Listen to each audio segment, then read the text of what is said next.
to go ahead and start the content part of the meeting. I am going to share my notes here. So we wanted to talk about training. Basically, what do you do when you can't train outside? So for indoors and small spaces. And we have some questions that we anticipated, and then we also have some videos and so forth that we're going to be talking about. So what we thought we'd cover was, and this is pretty informal discussion here, we will have total time to chat and Q&A hopefully in about a half an hour. So these were some of the things that we thought you could train. One is beginning skills. 2 is games that you can play with your dog. 3 is skills development. 4 would be impulse control. 5, directionals. 6, diversity, getting to new places, dealing with new things around them. And the last is distractions. And the one thing that you can't do in small spaces is big distances. So we had some ideas for, I think it was Kelly. Kelly, you had some ideas for games, and that you mentioned at our last meeting.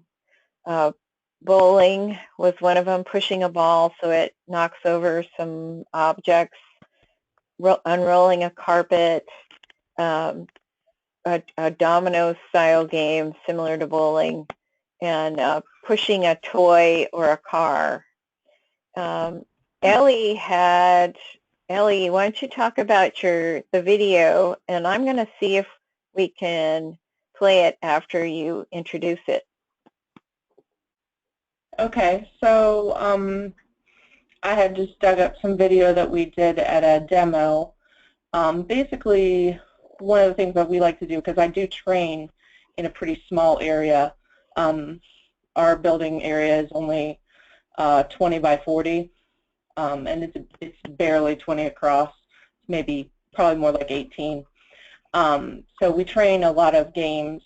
One of the things that we do is a lot of pushing out of things games.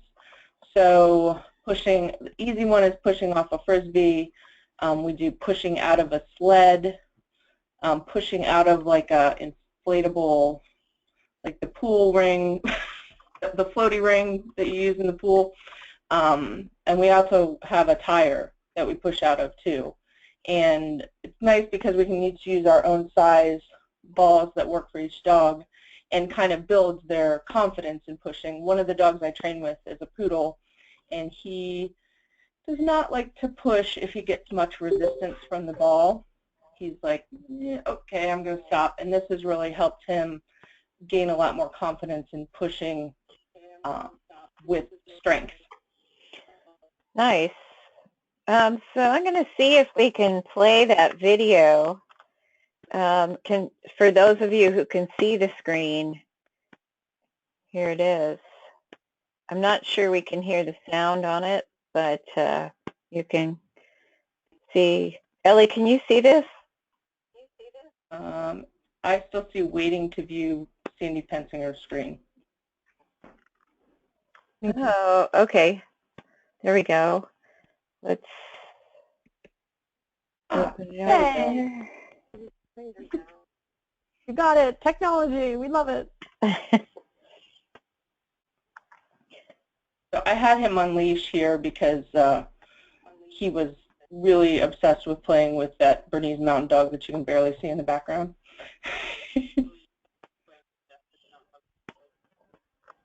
And this is kind of, that ring is kind of, it's actually one from Fit Paws, I think. But you could use a pool one too.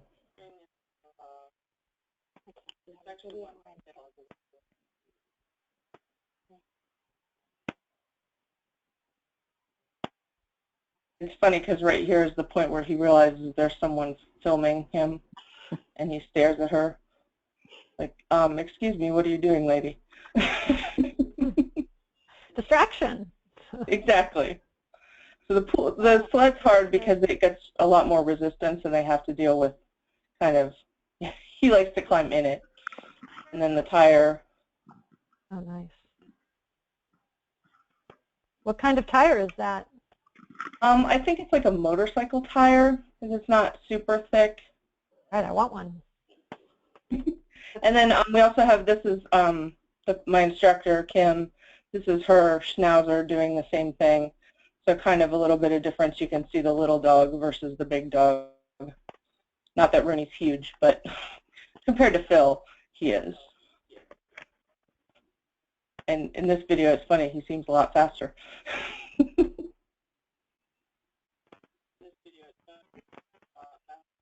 There, and he had to really think about getting it out.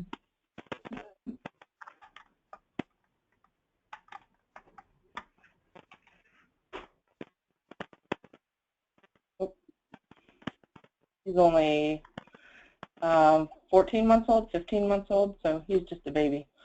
Oh, doing great. And I think she also has a video of him pushing the car, yeah, or dump truck or whatever. Oh, great.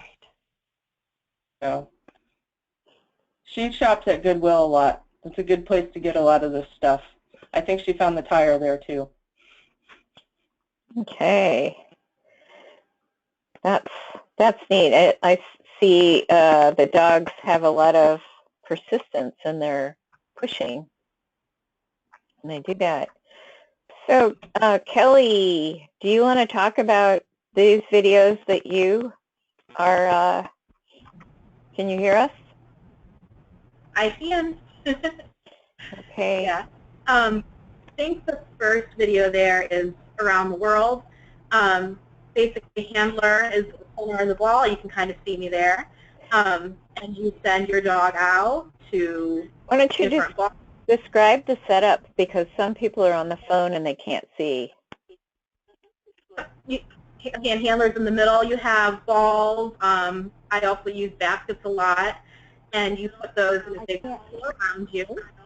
That allows you to send your dog out, practice weight, practice sending, interacting between different balls, baskets, and they can also push the balls into you. Nice. Mm-hmm.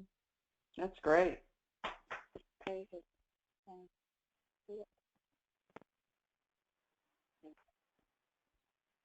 This particular game, you can kind of start to get a little bit of distance directing them from side to side. You can't really, you don't have a lot of, far distance sends, but you can start to get a little bit of space between balls and the side to side distance there in a smaller space, if that kind of makes sense. Kelly, how big is that space that you're in?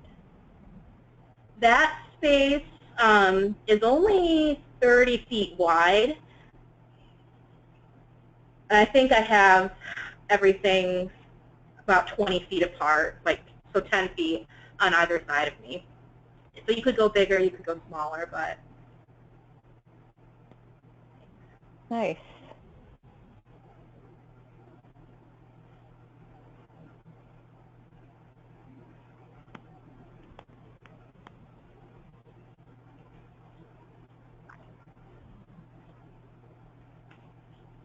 Practicing impulse control.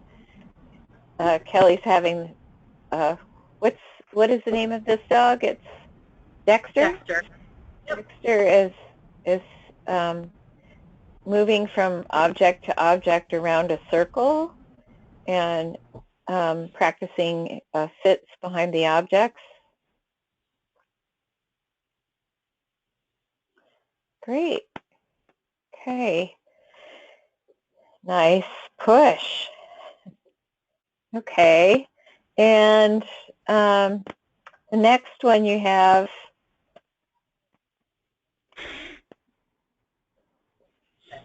Okay. Something else I do in small spaces or inside, I like to really focus on directions. It's an area I've learned that I don't do enough of. I think Sandy pulled up the video of, oh, there's Dexter. Dexter is more experienced. In this video, I'm just sending him a short send, and he also pushes. On one side of him is my husband, who's one of Dexter's favorite people, and my husband happens to have, I think it was chicken, actually, in an open hand. And on the other side is a jar of treats. So. How cruel. Yeah. But he had a lot of trouble actually going past people. So, you know, judges and everything, they're there. So this was just one way that I got used to actually going past people. I started with my husband, and I'm now branching out to, you know, other people I'm not familiar with. Nice. And I don't know, the other video that may come up, I'm not sure, is a video with my younger guy, Legs. He's just starting out, and I believe in that video I have Dexter on a mat, initially off to the side, so impulse control for little Dexter. And, yep, a couple sends there. When he was successful with that, I added that treat jar on the other side, and that'll be shown in a sec.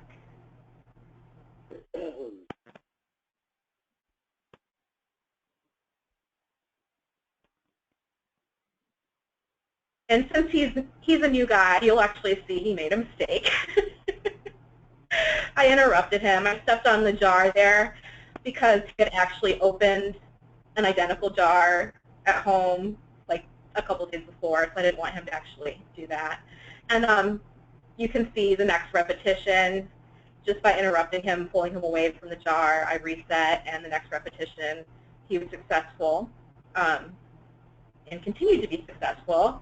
Had he gone to that jar again, though, I would have made it easier. I either would have moved the jar a little further away from us, or I would have moved us in closer to the ball so I could better guide him with a hand target or something to help him be successful.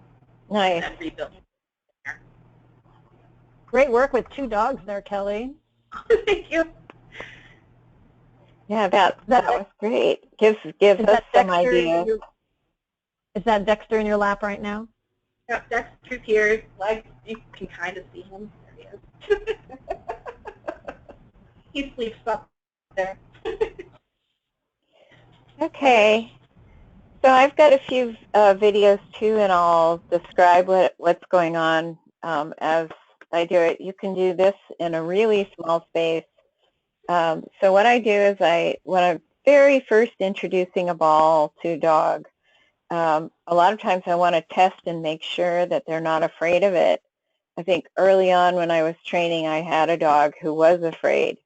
So this takes a few minutes, and usually the dog is excited about the ball afterwards.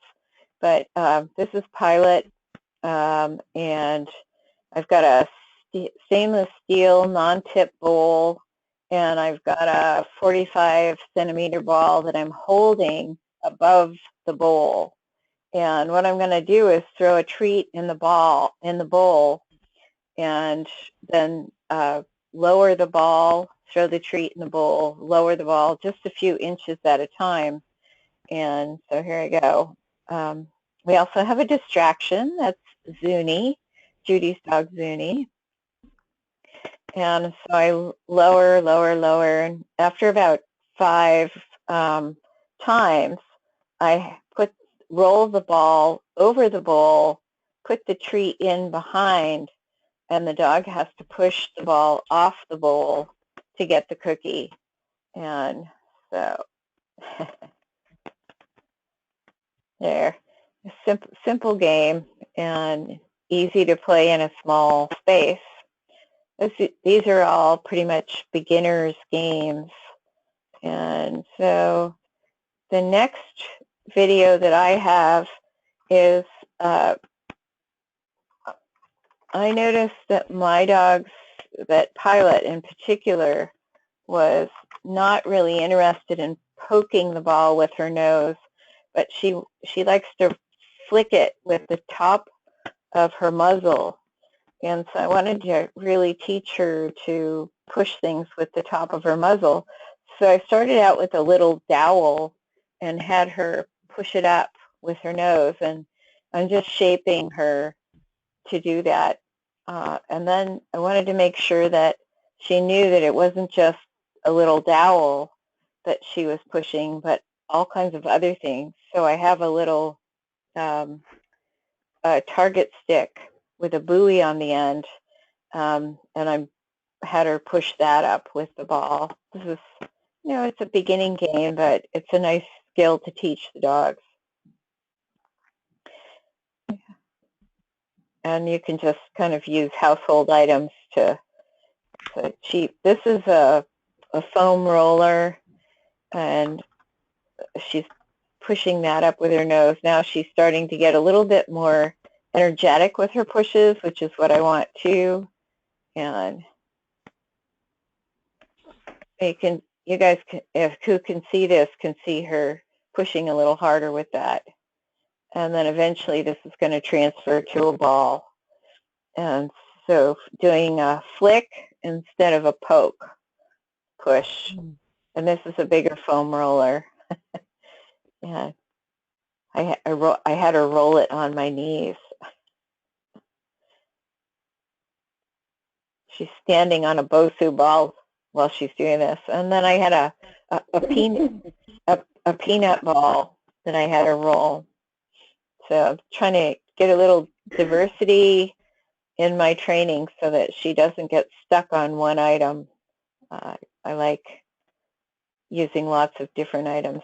So she just did a poke there, and then she did more of a flick. There she goes. Okay. Okay. I have a question since I can't see this. When they're pushing these items, are they pushing them towards you or just pushing them any direction?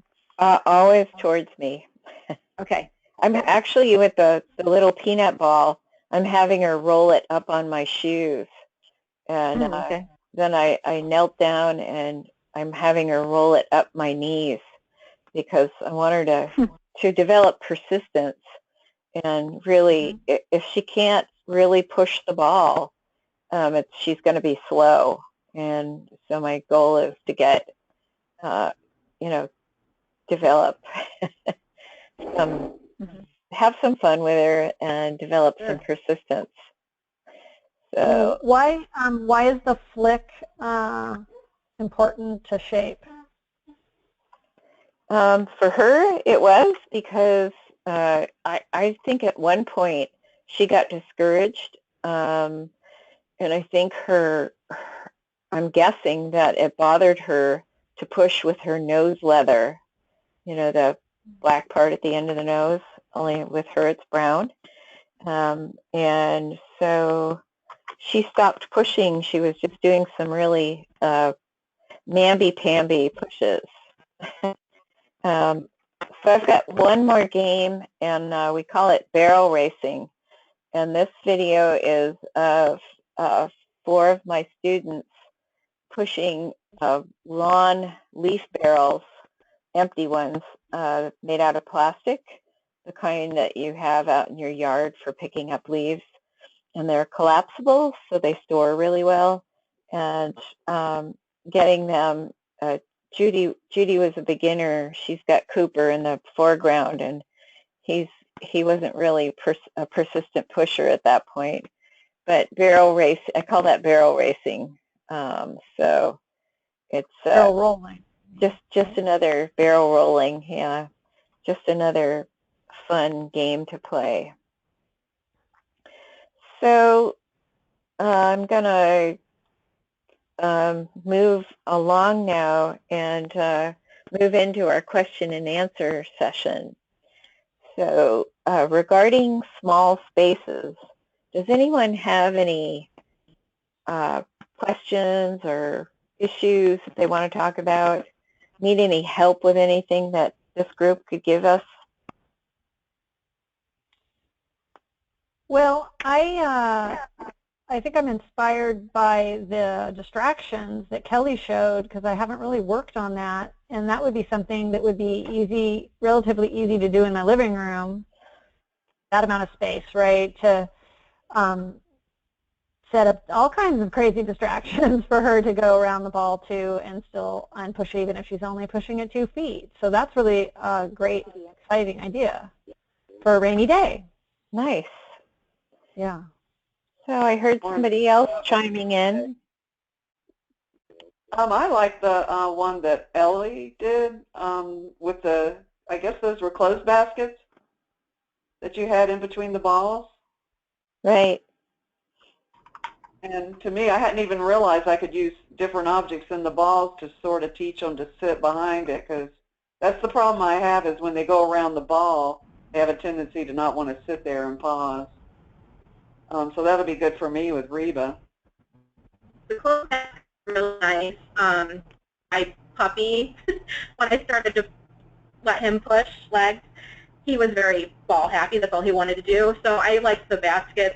I do a lot of, directionals and things like that with the baskets. And you can also flip the basket upside down and put the ball in there to kind of, I don't necessarily want to discourage the pushing, but you can use it as a ball holder and kind of control that, ball happiness when they first start. That makes Nice. Kind of neat. Yeah, I had that issue with JoJo too. It took us like a year to stop pushing before we could then start pushing. Right. Anybody else? Let's see. Harriet, do you have any questions? Well, with my youngest dog, she's a little bit more of a Velcro dog. So actually getting her to go on the other side of something is a little bit hard some days. So that's one of my issues. Okay. What motivates some her? of these games can, the food that's in my pouch. So one of the things I have tried is throwing food out, to get her to go, but I don't want her always to be chasing that to come back. I want her to move her more with my hand. The other dog does it great, but this 1-year-old, I'm having that problem. Mm-hmm. Anybody else have that problem and know how some of these games could help with that? Are you using a target mat at all? I haven't. I did start the other dog with the target mat. I haven't started a target mat with this one, and maybe that would be the answer. Or an object like the laundry baskets? Well, yeah. See, I have put out like tubs, plastic tubs, to get her to go around instead of a ball, because I haven't tried to get her to push a ball yet because I think she'd be too crazy for it and would push it away from me instead to me. So I haven't tried some of the, putting a box for her to go behind a box or a cone. Platform training works really well for that. I have seen some platform training, but so that you could use that in this case too? I use it, yeah, I use it quite a bit. This is Susan Brogan. I use platforms now. I have thinned down to a piece of yoga mat, but I started him with platforms. They really come in handy for position, and then you can start once you get them working. I work in a small space and have them do platforms, and then I move the platform out behind the basket or behind the ball to start, and then eventually you can take that away. Mm-hmm. I think it's so basically, you kind of hardwire the platform first. Yeah. Yeah, but it's not hard to shape them to a platform. It's really very easy. Okay. I've used tables before, the canine climb tables, and I found that when you're sending a dog using an elevated platform or table, that they tend to like it better than something that's just flat on the ground. I have some video of platforms that I can, if somebody is interested, I can send, just using those for Treibball. Oh, great. So I'll post these minutes that I have. Susan, if you want to send me an email with the links in it, I'll just add them on the bottom. Okay. Great. And I have a question too. For pushing, I know we work on direction and everything, but for the actual pushing the objects, since we eventually want them to get to you from a distance, does anybody have a particular way of training pushing to you as opposed to just put, I mean, I know you would teach them to push between our feet and all of that, but do you just gradually increase the distance, or do you actually use other types of training methods to teach the their actual guiding the ball?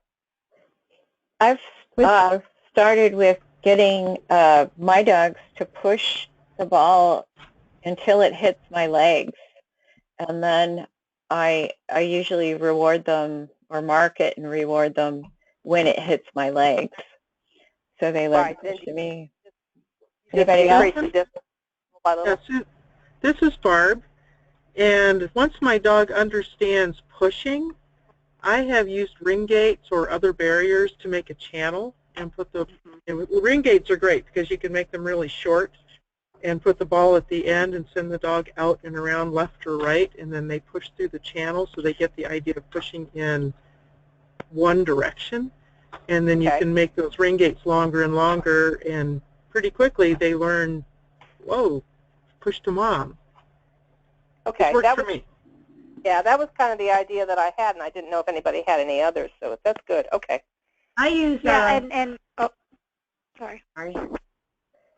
I use a jolly. Do you know what a jolly ball is? It has a little handle on it, and I attach the long line to that, and I would stand in the goal, and I threw out the jolly ball, and I start to have them chase me into it. So by the time they were pushing the ball, they already had an idea to come to me. You know what I mean? Because I'm pulling the ball in. I don't know if that helps at all. That's interesting. You know, one of the things, this is Sue from Pennsylvania, one of the things Nancy does with us every time we warm up is we have to do orientation. So we have the dog on the other side of the ball, and we go one way, and they have to line up with us. And we go the other way, we walk around, we warm up their bodies, but then we go back to the ball, and they have to orient around both ways. And then you can start moving with pushing. And she even does zigzag exercises so that it gets them to use the side of their head and turn. And you're always backing up and turning, so the dog will do the same thing. Are they always behind the ball? Yes. You're in front of the ball, and they're behind, and they're pushing to you. So my dog is incredible turning. He will turn a ball with his head, and all the dogs are like that. I guess the issue, what I worry about, and I thought about that, I could do that with my dog Ruby that I lost, that I was working with. Finn, on the other hand, is such a pusher. He doesn't want to wait. He wants to just push. So I don't want to use a ball with him. And my concern is I'm having trouble finding an object that I can do that sort of turning. You know, if you use something like an oatmeal can, that's hard. Unless it's going straight, it's hard for them to turn it. You know, it doesn't. Yeah, I would imagine. All something that's circular turns well. Well, Nancy had us also going in circle, kind of like spiraling in. So it slowed them down, and if they got out of control, you slowed the ball down. So I don't know if that would give them a little, hey, wait, you got to wait till I don't know. Because we do have some really heavy-duty pushers in our group, and they all seem to, it's a pretty good group, I have to say. Most of the dogs they just don't go flying around out of control. The only one that does go really fast is incredibly in control. He's incredible. I think she got her, I think she just got one of her, you know, the first, it's Christy Eisenberg. Oh, yeah. Toby, did you see his present? He's really good. Shut my screen And one of the off issues here. I may have is the fact that I taught Finn to push as a freestyle behavior some time ago when he was very young. And I taught push beside me and in front of me, pushing away from me. And so now, like, push means push. You know, and it doesn't, I have to kind of retrain that, I guess, to get him to only push towards me. Susan, this is Barb again. Are you using the same cue for pushing towards you as you did for your freestyle routine? Yeah, I thought about that. I may need to change it. I think you may want to change it, and I would start having him learn to push towards you from a very short distance and do what I think it was Harriet was saying, was kind of walk and turn, but with him no more than a couple of feet away from you, so that if he starts to go off into a different direction, you can just reach out and stop the ball and redirect him. I just found a video I'm going to share with you guys on platform training. Can I make one comment to Susan's question? Mm-hmm. That with JoJo, I also had, you know, the issue with her being an aggressive pusher, and I just worked on her impulse control for a long time, not pushing. And then once I got that under control, then did the exercises these guys are describing, then her steering kind of just happened naturally once she wasn't so ballistic.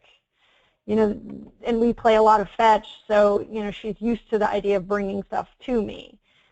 So, I don't know, you know, just focusing on the impulse control. Okay. Yeah. Yeah, he's great about bringing things to me. He loves his Frisbee and his balls and all that, but and I think, again, part of it was because I taught him as a different behavior years ago. Right. So, okay. Thank you. Sandy, I thought your chair training was really helpful for me. Yeah, that's, I call it dynamic pushing, and basically I put chairs out in a slalom and have the dogs drive through the slalom. So it's kind of like weave poles where they're going in and out, and they drive down the line of chairs and then back. So they'll go to the left of one chair and the right of the other, and the left of the next one and the right of the next one. And so, who is it that asked about platform training? Oh, it was suggested as a way to get my dog to move out. Yeah. Okay. So hopefully they can see. Can you guys see this video? Yeah. Yeah. Okay. So basically, I like to be pretty dynamic when I'm training this, and as long as the dog is engaged. And so Pi, this dog has so little body awareness that this was a real challenge, but was really, she's a fun dog. Okay, so and oops, where are we? My mouse is there. I'm going to shut that off. So I saw a channel here too. This is Nancy Tanner using a channel to train, and we can't hear, so I'm going to skip ahead. I can't see anything, Sandy. Oops, sorry. I'll turn it on.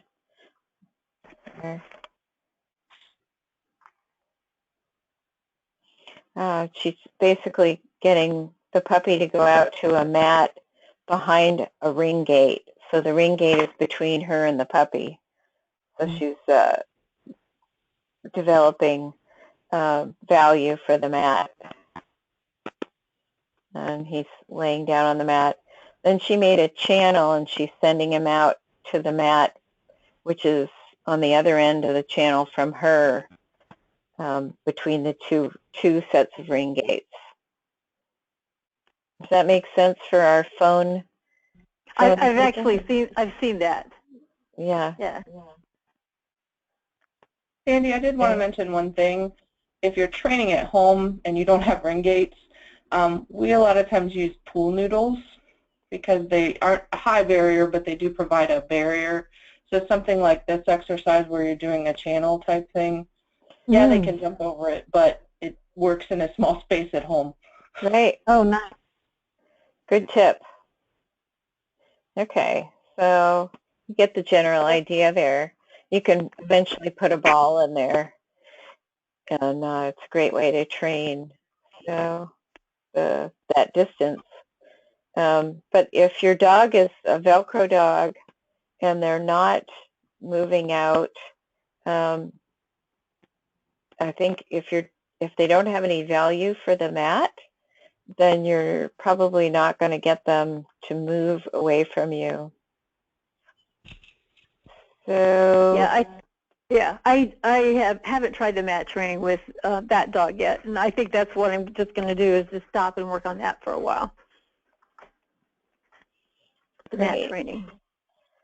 I've got another video here that this is in my workshop. This is a long time ago.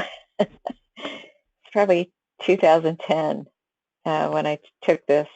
It's like, oops, so it's really short, but we're working on keeping KK on the other side of the ball. And the reason I started actually wanting to do a Treibball was because KK is, she just wants to push, push, push, and she's so excited about the whole thing. So anyway, so moving on, let me see. Does anybody want to chat about other things besides small spaces and what things that you can do in small spaces? I do have a non-small space question. I'm working with my Sheltie. We've been doing Treibball for a couple of years, and he has high arousal. He's always just close to being over threshold. And working distance for him is so hard because we can do up to 20 feet. And after 20 feet, he just kind of melts into a barking, spinning mess. And I don't really know where to go with that. We've tried just building the distance slowly, and he just seems to hit a wall at about 20 feet. I've been dealing with the same thing with JoJo, though she's doing the 25 feet fine, but as soon as I add 2 feet, she falls apart. And the thing I've been just having to do over and over again is back up in terms of, okay, only one ball at 20, so if your line is 20 feet where they fall apart, then do one ball at 22 feet. Like I was trying to go, okay, she's doing great with 3 balls, so now I'm just going to move 3 balls out 5 feet and see how she does, So backing off on the other criteria, and when you add the distance. And it's been slow, really, really slow. And I've been getting a little impatient, but... Well, I'm glad to hear I'm not the only one where it's slow. I've actually gotten rid of all the balls, and we're just going to a mat. And okay. I think he's got a lot of confidence issues. I don't really know, but in life, he kind of triggers and goes crazy over a lot of things. And so this is just, I think I may have to go inch by inch, right, instead of foot by foot. I don't know whether downstays from a distance, does anyone have any thoughts about whether that would be a good way to build, confidence at a distance? How about go to a mark or go to to go out and not have to stay there? You said you're going out to a mat? Yeah, just as a target so he knows where to go. Does he have something to, does he like to retrieve? Is there a ball out there that he would go out to? He loves Frisbees, the soft Frisbee. Maybe, I don't know if he would get the Frisbee, like with fly balls, some dogs don't want to get something that's just laying on the ground, but maybe if you could did some, and I don't know if this would work or not, but if you had someone hold him and you go out to that space and show him that object, you know, and then come back and let him go and kind of get him excited to get out there, and then reward him when he's out there. I don't know. It's something just to motivate him to go out that distance. Right. It's worth trying. That's a good idea. I'll give it a try. We did something too that we had balls scattered around, like we call it the color game. And you got to pick a color and, you know, color the ball. Somebody pulls it. It's just a fun, different thing. And we have them all at different distances. And you can actually have them go to one color and then try to move them back to another color. So they go a little bit further, but it doesn't seem so far to them. Does that make sense? Mm-hmm. So they're moving from one ball, and we do a lot of that, moving from one ball to another without them pushing the first ball, or sometimes skipping two. But they'll go to the first ball, and then you can move them back, and it's maybe 5 feet away, but it's back a little bit further, and then have them push that in. It seems like it gets them a little bit further out. I'll give that a try too. In the summer, when it's not really cold and icy. Yeah. One of the things I did with my dog that does run away out from me, well, to get her to go further, is I taught her it's a game, and it's a game after we train for a little while that we break up the training by play. And I take a cone, and this is the way I started. Well, it's the way I always do it anyways. I stand right in front of the cone, just right in front of it. And then using my, you know, send cues for Treibball, I'll send her around it. And when she comes around it, I take a step back and I give her a treat. Then I send her back around the cone again, but this time I've stepped back, so, you know, maybe I'm 2 feet back. And every time she comes back to me, as she's coming around, I take another step back, where, you know, I can now be 30, 35 feet away from that cone, but I always start close. And so when I started doing that with her, you know, I would only go like, you know, 2 or 3 steps a session back, but she gets so excited to go out and around that cone. Anyway, that's how I built distance with her. There's no ball, just a cone. Mm-hmm. And it's fun. Yeah. Yeah, it's similar to agility. Yeah. Well, yeah, we do agility too. So, you know, that's, and we do that out on the farm. It's also similar to the fly ball training where you send them out and back to send them away. Yeah, I used to do fly ball too, but not with these dogs. But yes, that would be the same thing. Yeah, that's awesome. I love that. Barb, I had one other thought. I don't know if you've already tried this. In do your send, and then as soon as your dog downs, release them and throw a ball behind them. Have you tried that? No, I haven't, and that might be a really good thing, especially to try maybe with the Frisbee, because he likes that so much. There you go. There you go. Yeah, that at one point JoJo was having trouble going out, and we just did that for, you know, a few times, and suddenly she was tearing out to the mat. Oh, good. I will give that a try. Thank you.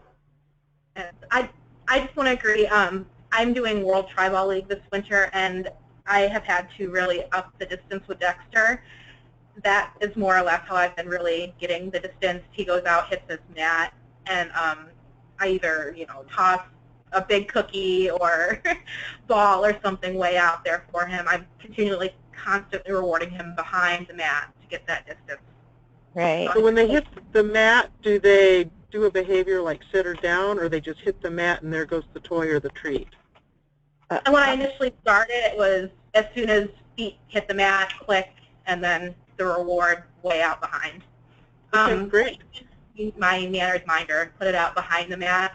As soon as he got there, it was a click, and then I, you know, pushed the little button and the treat dispenses behind him. So I've used that as well if anybody has one. That is a great idea. I got to try that. Yes. Thank you so much. Can I ask a question? We don't play outdoors at all at our club. We have indoor mats, and so it goes very fast, the ball. Now, a lot of you are mentioning outdoors. So is your grass a little bit shorter? Are your balls inflated more than they would be inside? Just a, question. Because I tried outside and it was like, whoa, this is a lot slower. It is a slower surface. Yeah, more friction. So I don't know, is that something that, obviously a lot of you also are indoors with it, but I was just wondering, when you go out, are the balls more inflated at all or anything different? Well, other than obviously the surface. You can also, you can have fields that have shorter grass. So we have, at our fields, we usually keep the grass fairly short. But I've played in, when I was doing a seminar up at Marin, the grass was really long and it was wet. So that made it even slower. And it can be discouraging for a dog that's not used to that.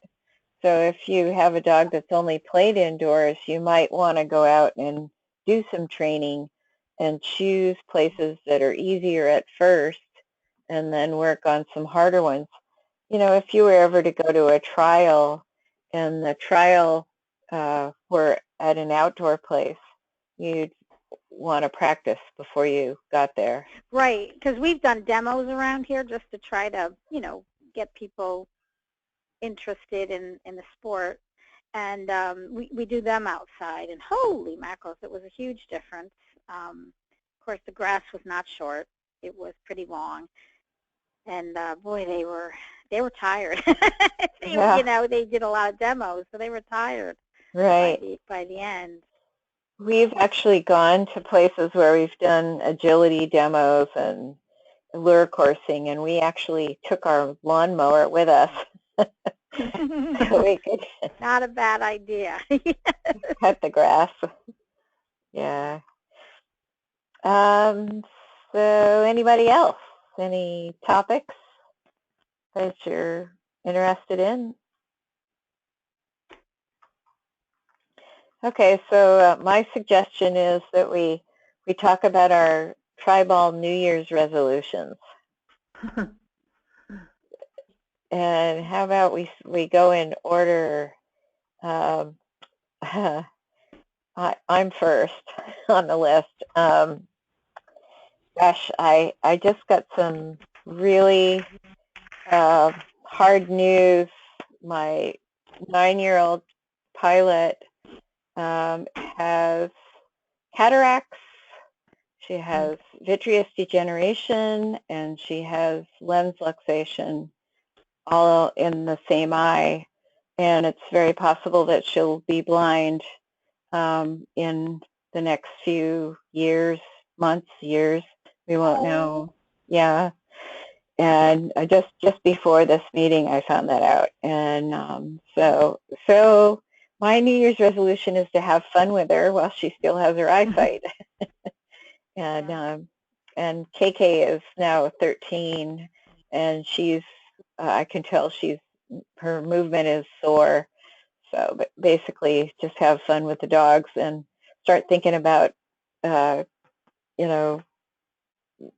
retiring them, and maybe eventually we'll have a puppy, but it might be a while.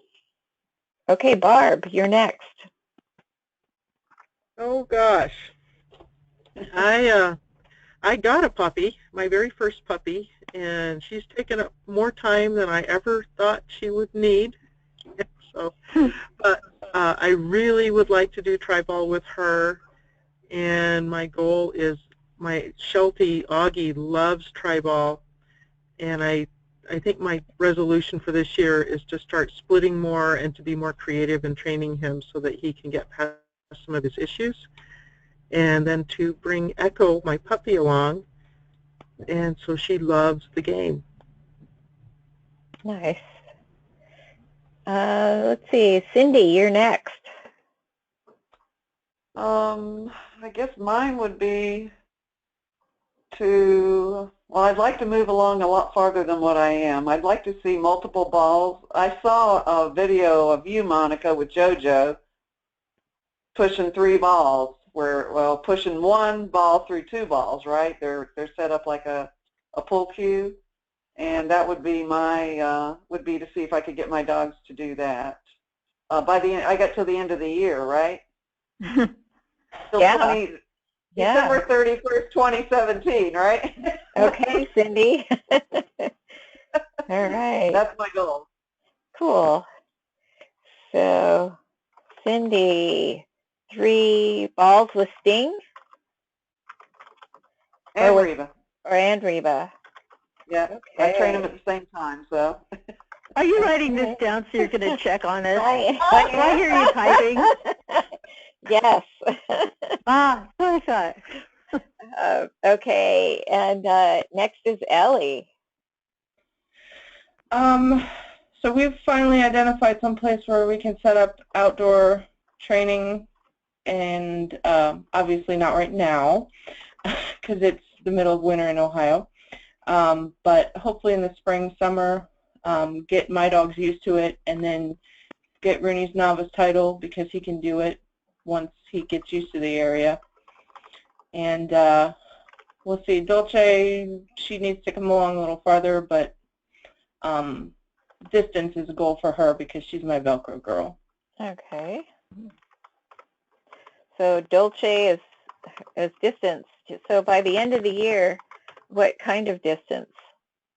Well, I'd like to be able to get, we can only do, in our indoor facility, we can only do level 2 testing. So I'd like to get our level 2 distance and pushing. Okay, great. And Harriet, you're next. Well, I'm going to try to play more games with my dogs. I tend to do more training than playing, and I want to put more playing in with the training. Okay, that's a good one. I like that. Okay, and let's see. Next is Kelly.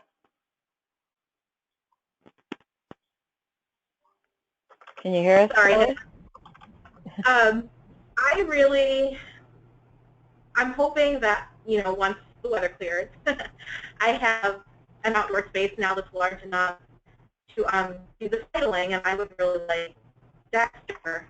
I titled with Dexter in my yard. He is pretty much doing the intermediate right now, level titling, so it's just a try to get him out into the space large enough for titling requirements and get it done. Okay, and what about legs? Legs should be ready for the pre-novice pretty soon. So hopefully, by this time next year, at least novice for him too. Great. Wonderful. And Mary, can you hear us? Yeah. My goal for Biscuit is to get his first title and to get better at videotaping, because that is where I stink so bad you can't believe it. And I'd like to get Charlie more enthused with the games, because his nickname was Speed Bump in the World Treibball League, because once he lays down, he just doesn't want to, he's a lazy guy. So get him more enthused with games. And Ghost, I'm going to just start, he started at the beginning, so I'm just going to get him pushing the ball. Nice. And Monica? Let's see, I have a personal goal, mostly for myself, of being more patient and adding criteria in smaller increments and only one at a time. In small increments and one at a time. Nice. Okay, who's next? Sue. Well, I have my video finally put together. Now it's just a matter, so my goal is to submit it. Since other people in our club have done so and they're pressuring me to do it, so to send it off. So that's. And this is for your novice title? Yes. Okay, by the end of the... We're all doing more than that, so we should be, Nancy was like, come on, you guys, get your butts going. So nice. Yeah. Very cool. The videoing, yeah, putting that together was quite a nightmare. Oh, was it? Yeah, I mean, I had one other girl help me, just trying to find the movie maker and all that, and I downloaded the wrong one, and oh my gosh, which is the right video? Getting the video switched over, it was just a trip. It was easier just playing. So yeah. Well, hopefully, maybe we can provide some support for video at some point. yeah, that would be great. I mean, we had Diane Hawthorne is amazing at that, so she took my video and started putting it all together, and then I just tweaked it, so I got very lucky that way. Oh, good. 831-345-9319. Tell my Say answer or ignore. phone to shut up here. Susan, you're next. What's your goal for the year? Well, for me, I think it would be to work on the skills certifications with Finn, because I really would like for him to start to be able to do some of those. But I liked what Harriet and Monica said about playing in small increments, so that's kind of my goal for me. And then Carmine is just a baby, so he's just starting to learn. So I hope to just to get him enthused and just get him started in some of the basic skills. Great. Okay. And Suzanne, are you here? Unlike you guys, my girls love to play outside in the cold weather, so I'm hoping we get snow and I can play with Liza and Treibball out in snow. Great. Sammy's snow. And what are your goals for the year? We just videotaped. I train with Chris Rader, and we just videotaped novice runs. So I'm hoping when she looks at them, she has all our runs that I have. I think I have 3 good ones. So I hope we have our pre-novice title, and I'd like to work on our novice title next year. Nice. That's a great goal. Okay. And I think Can I add get a little more specific on my goals? This is Barb. Sure. I think with Echo, I'd like to bring her along to do one of the skill certifications, maybe 2. And then for Augie to get that first level title. Novice or pre-novice? I don't know. Whichever. I'm not sure what the difference is. We'll start easy. I don't think you can get a title on pre-novice. So it's yeah, you can. I have ribbons. for pre-novice? Okay. Yeah. All right. Nobody has done it yet, but everyone else has jumped straight to novice. You don't have to get pre-novice first, but you can. I liked the fact that you offered the pre-novice, because it's taken me a long time to get her to even wait behind one ball, let alone trying to get her to do it 3 times. She's so excited. Yeah. So I like doing the one ball thing with her first, and it kind of made me feel like we had accomplished something. So I appreciate that. That's a good idea. Yeah, I think you're not alone in that. You're probably in good company on the impulse control. So let's see. Go back to my document here. So the very last topic we have is to talk about what topics would people like to see for future meetings. And I hear video might be one of those things. Anybody else? Was that video editing that was the issue?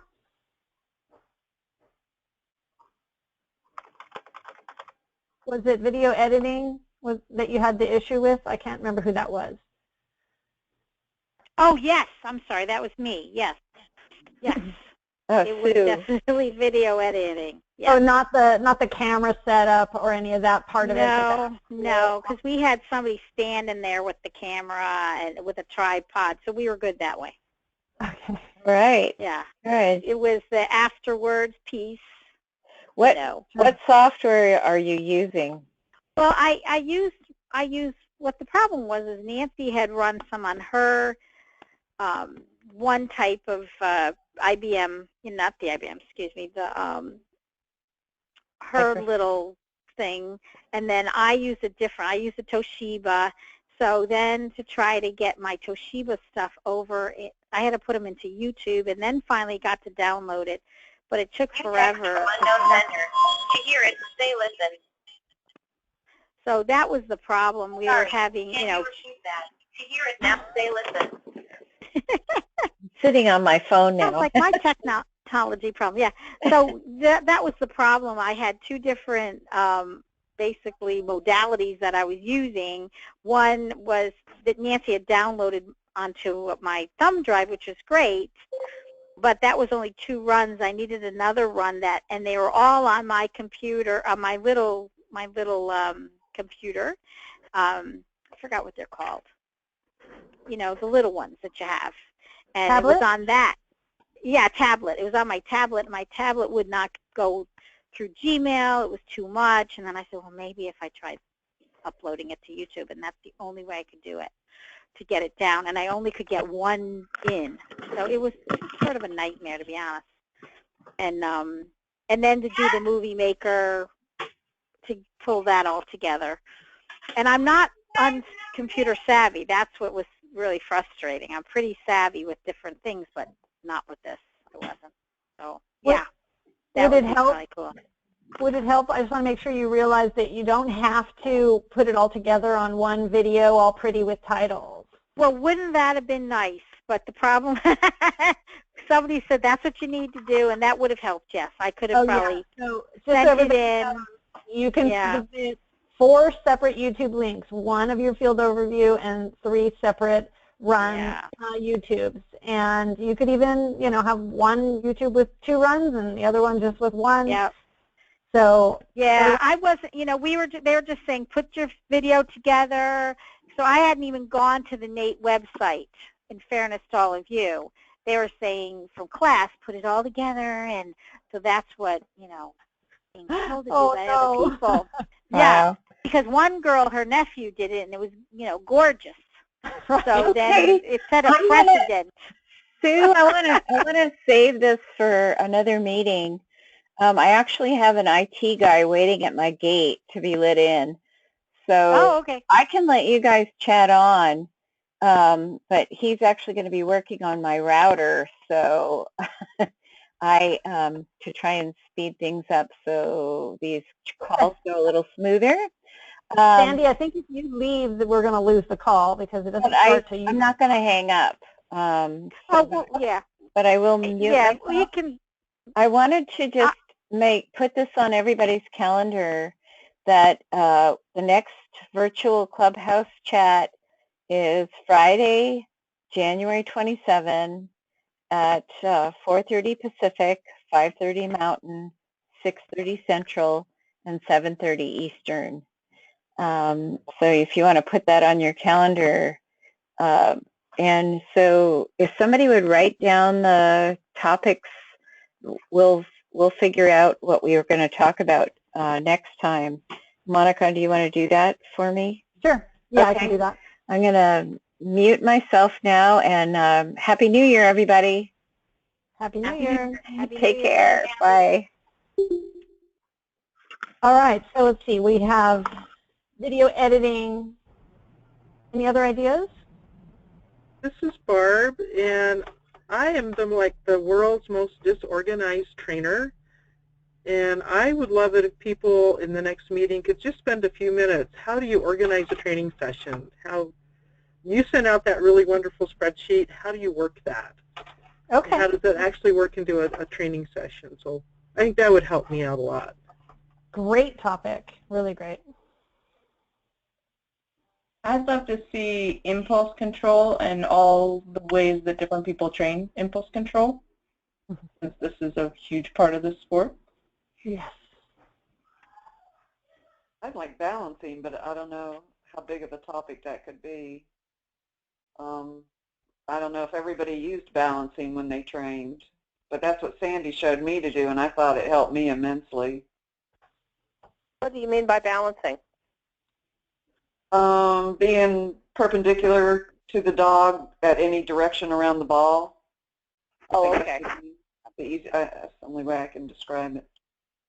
Where you rotate around the ball and the dog rotates with you back and forth. Okay, gotcha.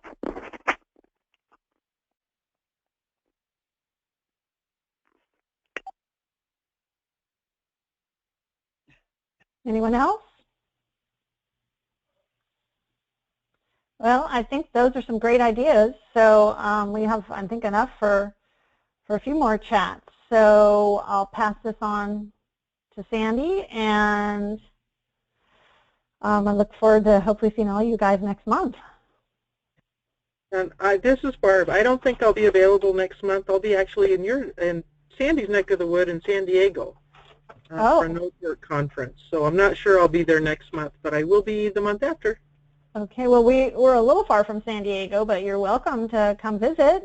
Well, it's like the same state, right? Yeah, but it's like a 10-hour drive from here. It's a long state. It is a long state. All right. Anything else from anybody else? Okay, well, Happy New Year, everybody. Happy New Year. Thank you very much. Thank you very much. Thank you. Thank you. Bye. Take care. Bye. Bye.